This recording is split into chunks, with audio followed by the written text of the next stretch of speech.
Guilherme Blumer é diretor de marketing e transformação digital do Grupo Brasil Brokers. Publicitário e Master Innovation pela Hyper Island, construiu sua carreira em grandes incorporadoras, veículos de mídia e agências de publicidade. Seu desafio é liderar a Brasil Brokers no processo de transformação digital. Bom, Guilherme, você é um cara novo, né? Jovem pra caramba, mas desde cedo tá empreendendo, né? Tá na luta aí e já teve umas movimentações interessantes na carreira, né? Você já esteve no mercado publicitário, já atendeu inclusive a Forbes, né? E agora você está focado em real estate, né? Conta um pouquinho pra gente dessa trajetória. É verdade, Zé. Apesar de não tão novo, né? Já com uns 37 anos aí, mas a minha carreira foi repleta de mudanças e, por incrível que pareça, mudanças propositais, né? Eu comecei no mercado imobiliário muito novo, com a parte de inteligência de mercado, tive uma transição para o mercado de marketing digital ali, troquei para empresas de tecnologia. Por algum momento da minha carreira, acreditei que eu precisava vivenciar todos os tipos de experiências dentro do universo do marketing, de publicidade. Vinha me tornar gerente de um veículo de comunicação grande. Fui publicitário de grandes agências, né, onde, por curiosidade, por coincidência, acabei atendendo a Forbes, né, o lançamento da versão brasileira, e acabei voltando recentemente, aí, 3, 4 anos, para o mercado de real estate. Na Brasil Brokers, né? Exatamente. Explica um pouquinho o que é a Brasil Brokers e o que você faz. Legal. Bom, eu sou CMO do grupo, né? A Brasil Brokers, na sua essência, ela nasceu de uma empresa focada principalmente em intermediação, né? Em vendas de imóveis, né? Ela sempre foi muito pautada no mercado primário, e quando a gente fala mercado primário, são imóveis na planta, né, de lançamentos imobiliários de incorporadoras. Nós prestamos serviços para vender imóveis dessas empresas. E nos últimos 3 anos, a gente vem num processo muito grande de transformação digital, né, de construção de fontes de receita mesmo, de canais de receita, para que dentro de um processo de jornada de compra do consumidor final, a gente consiga estar mais presente em diversos processos, em diversas etapas dessa jornada, né? Por exemplo? Bom, crédito imobiliário é um grande exemplo. Tá? A gente criou entre 2017 e 2018, uma fintech de crédito chamada Credmorar, para que a gente pudesse, antes do momento de aquisição de imóveis, ajudar esse consumidor final a adquirir o crédito imobiliário. A esmagadora maioria das pessoas no Brasil necessita, né, do crédito imobiliário para fazer a aquisição da compra do imóvel, e hoje a Credmorar, por exemplo, já é líder de mercado nesse segmento. No Brasil todo? No Brasil todo. Com quanto por cento de market share, por exemplo? Bom, hoje a Credmorar ela representa um market share dentro da intermediação de crédito dos grandes bancos, cerca de 30-35% de um dos maiores bancos do país, 15% de outro banco, né? Nós somos uma plataforma de crédito multibanco, trabalhamos com todos os bancos e a gente hoje intermedia aí na casa de 3 bilhões anualmente. Repita o valor? 3 bilhões. Milhões? Bilhões. Bilhões. Bilhões. B de bola. Ah, bom. B de bola. 3 bilhões de crédito imobiliário em média aí, foi em 2020, por exemplo. Então, como é que funciona? Eu estou querendo comprar um imóvel em São Paulo e tal, estou com o celular na mão, o que eu faço? Bom, o sistema de crédito imobiliário, Zé, ele funciona da seguinte forma. Você pode, obviamente, a cabeça do consumidor final, ela não vai no crédito primeiro antes do imóvel, né? Geralmente a gente é atraído por um imóvel, depois a gente vai entender se de fato a gente tem condições de adquirir aquele imóvel. Então, assim, dentro do universo do Grupo Brasil Brokers, você vai ser atraído por uma comunicação nossa e buscar imóvel em uma de nossas plataformas, e nós vamos te dar essa assessoria para que você consiga, junto aos bancos, ter a aquisição desse crédito para comprar o imóvel. Não só assim funciona o business de crédito imobiliário, né? Nós temos parceiros por todo o Brasil, e aí são assessorias de crédito com consumidores finais que não são clientes da Brasil Brokers, que via essas assessorias de crédito conversam com a nossa plataforma para adquirir o crédito imobiliário. Cerca de 85% do que a gente gera, por exemplo, acaba se tornando fora do próprio ambiente de vendas de imóveis da Brasil Brokers. Mas aí essa taxa de juros do financiamento, ela é igual, maior, menor que a dos bancos tradicionais? Não, ela é igual. Ela é igual à dos bancos tradicionais, né? Mas a gente, obviamente, acaba ficando... A nossa receita vem de um comissionamento desse valor de crédito que a pessoa recebe do banco.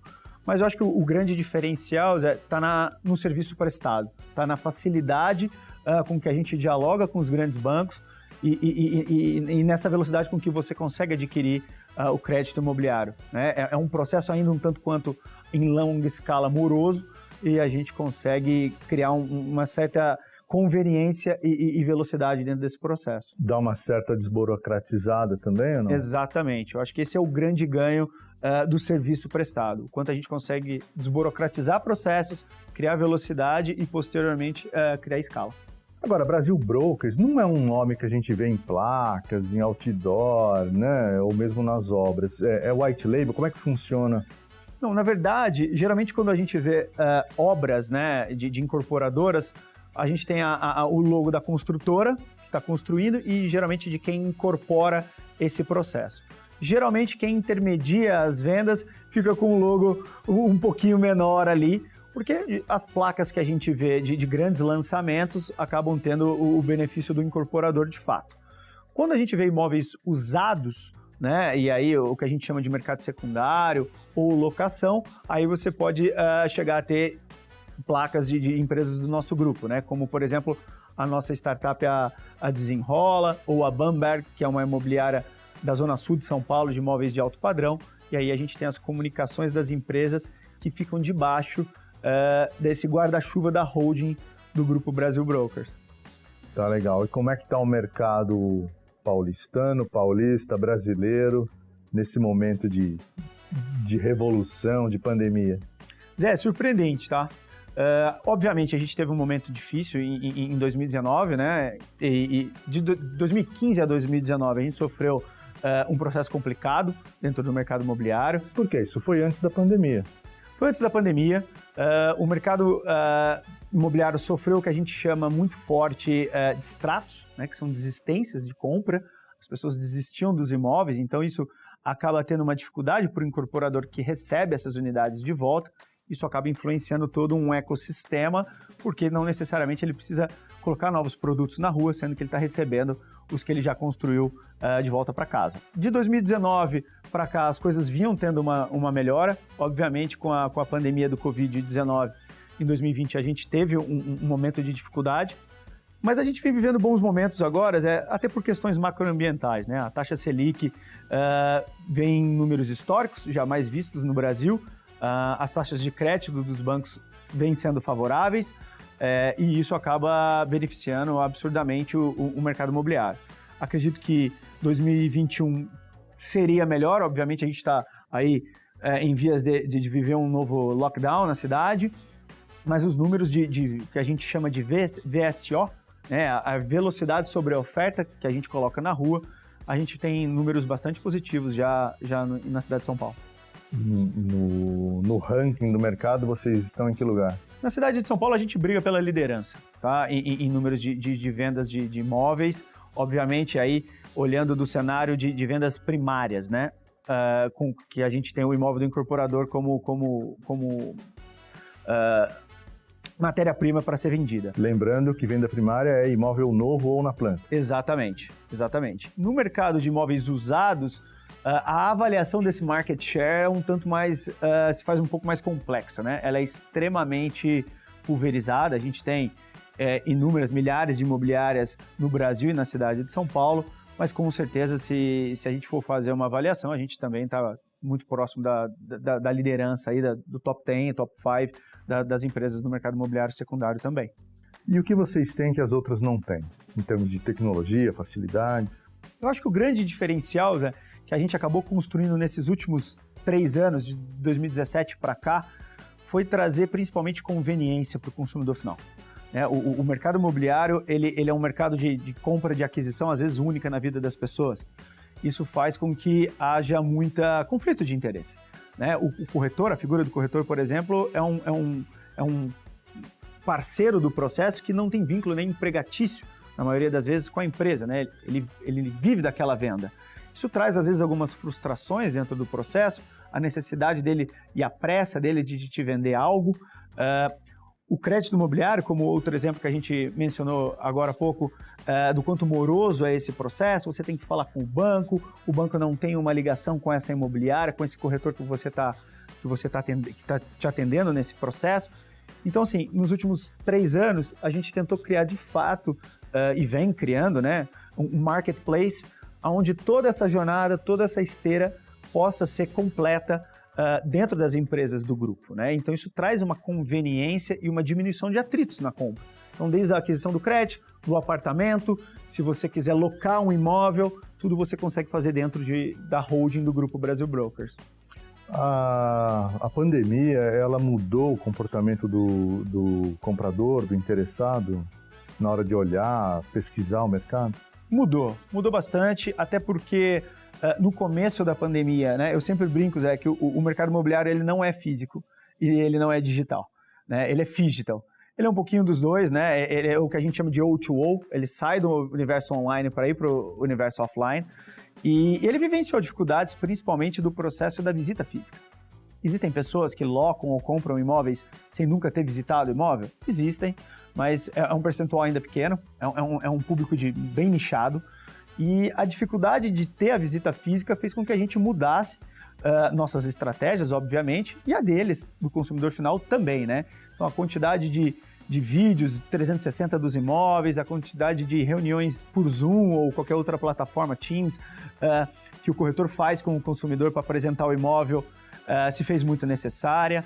Em Goiânia, por exemplo, onde a gente tem uma operação, a gente criou um delivery de chaves, então a gente entregava a chave para o consumidor ir visitar o imóvel sem a nossa presença para ter o distanciamento social de fato, né?